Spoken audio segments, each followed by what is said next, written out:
Hello everyone, welcome to our YouTube channel HR the way to success. स्वागत है आप सब लोगों का हमारे YouTube channel HR the way to success में एक और नई वीडियो में।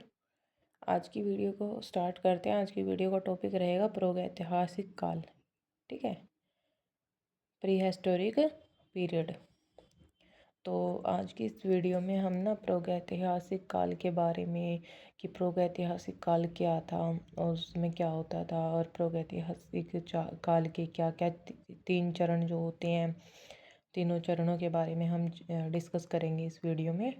ठीक है, और इसके बाद एक और वीडियो डलेगी और देन हमारी ना गेम सीरीज स्टार्ट हो जाएगी। गेम्स के ऊपर वीडियोस आएंगी।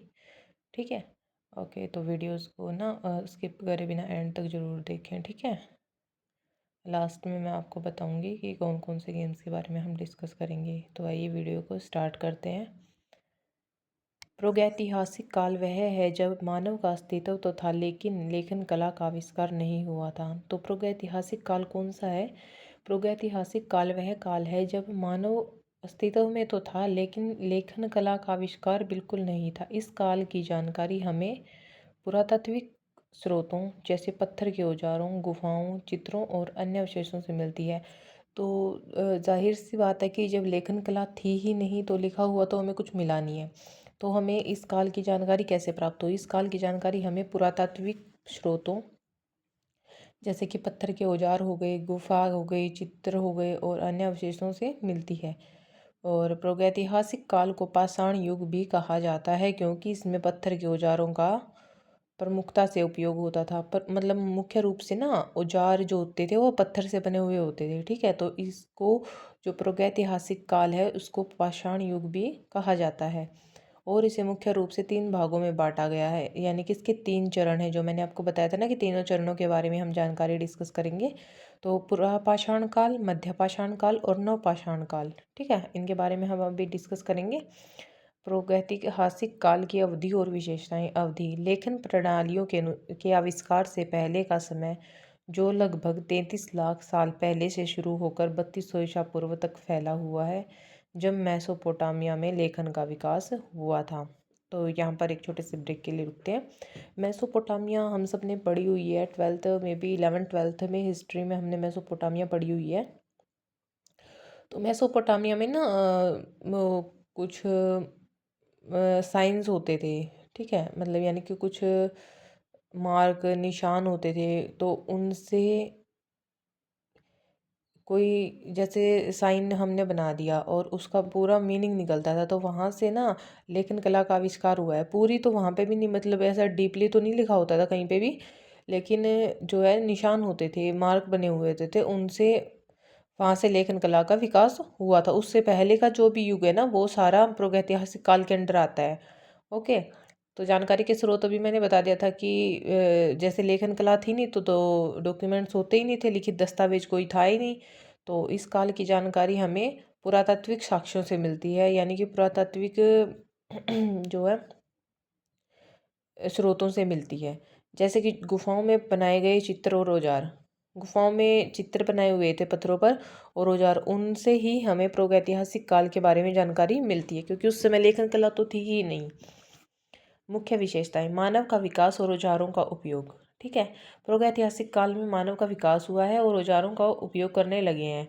शुरुआत में शिकारी संग्राहक जीवन शैली और बाद में स्थिर जीवन की ओर संक्रमण।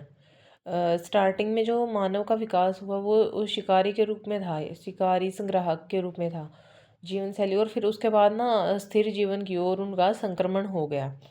कला का विकास, विशेषकर गुफा चित्रकला।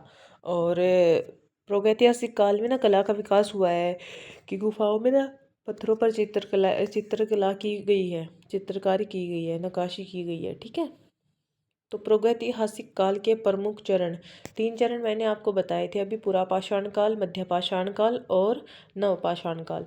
तो सबसे पहले है पुरापाषाण काल। यह सबसे लंबा और सबसे प्रारंभिक चरण था। इस दौरान मानव पत्थरों के बने सरल औजारों का उपयोग करता था और छोटे छोटे समूहों में रहता था। यानी कि पुरापाषाण काल में क्या था फर्स्ट ऑफ ऑल तो ये जो है वो प्रागैतिहासिक काल का सबसे लंबा और प्रारंभिक चरण था। सेकंड है, इस दौरान मानव पत्थरों के बने सरल औजारों का उपयोग करता था और छोटे छोटे समूहों में रहता था। सेकंड है मध्यपाषाण काल। यह चरण लगभग 10,000 से 6,000 ईसा पूर्व तक चला। इस काल में औजारों में कुछ सुधार हुआ और पशुपालन भी शुरू हो गया। मध्यपाषाण काल में औजारों के उपयोग से लेकर पशुपालन तक पहुंच गए। पशुपालन भी स्टार्ट हो गया था, मतलब कोई कोई पशु भी पालने लग गया था। नेक्स्ट आते हैं नवपाषाण काल। इस काल में मनुष्य ने कृषि करना सीखा, स्थायी जीवन शुरू किया और बस्तियां बसाना शुरू किया। ठीक है, तो जो पुरापाषाण काल था उसमें सिर्फ औजारों का उपयोग करते थे, ठीक है, शिकार के लिए। मध्यपाषाण काल में औजारों में सुधार हुआ और पशुपालन करने लग गए। और नवपाषाण काल में कृषि करना सीख गए और स्थायी जीवन उन्होंने शुरू कर दिया। और पहले वो छोटे छोटे समूहों में रहते थे, नवपाषाण काल में उन्होंने बस्तियां बसाना शुरू कर दिया था। रॉबर्ट ब्रूस फ्रूट को भारतीय प्रागैतिहासिक के जनक के रूप में जाना जाता है। उन्होंने पैलियोथिलिक युग के औजारों और कलाकृतियों की खोज करके भारत के प्रागैतिहासिक काल के अध्ययन में महत्वपूर्ण योगदान दिया है।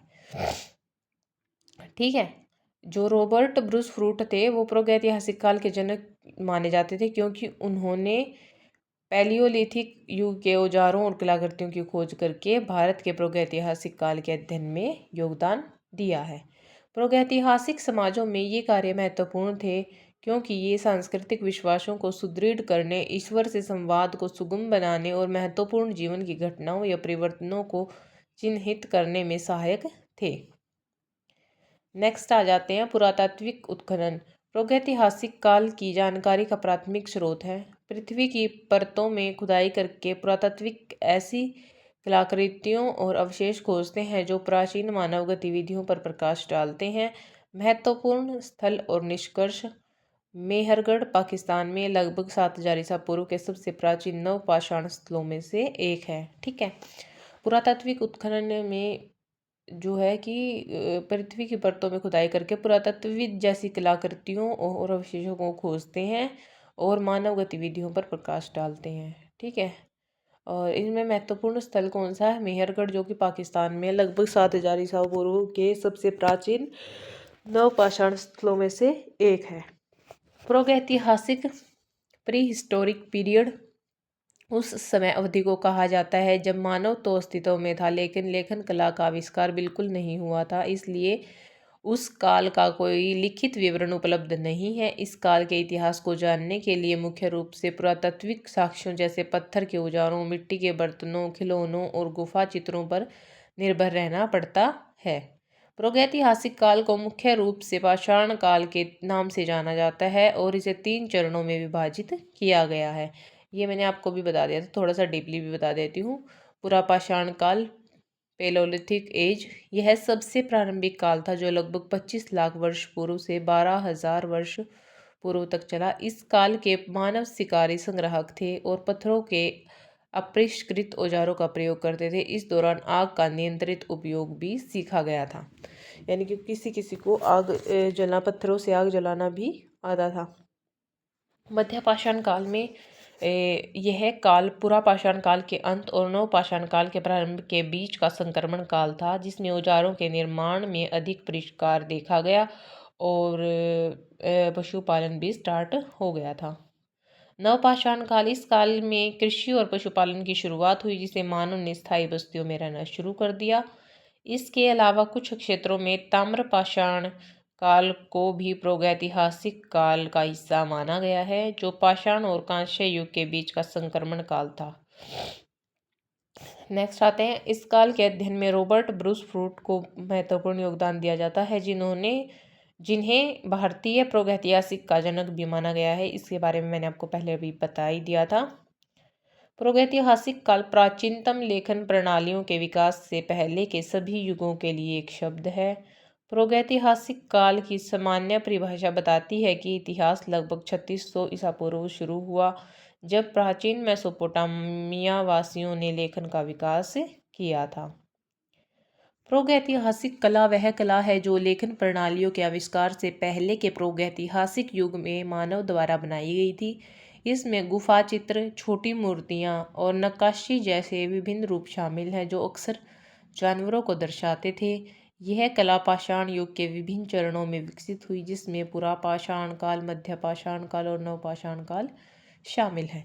इसी के साथ हमारी जो वीडियो है एंड होती है। आई होप आप सब लोगों को प्रागैतिहासिक काल और इसके पाषाण युग के तीनों चरण आपको क्लियर हो गए होंगे। किसी को कोई डाउट है तो आप कमेंट्स कर सकते हो, और मिलते हैं आपसे नेक्स्ट वीडियो में।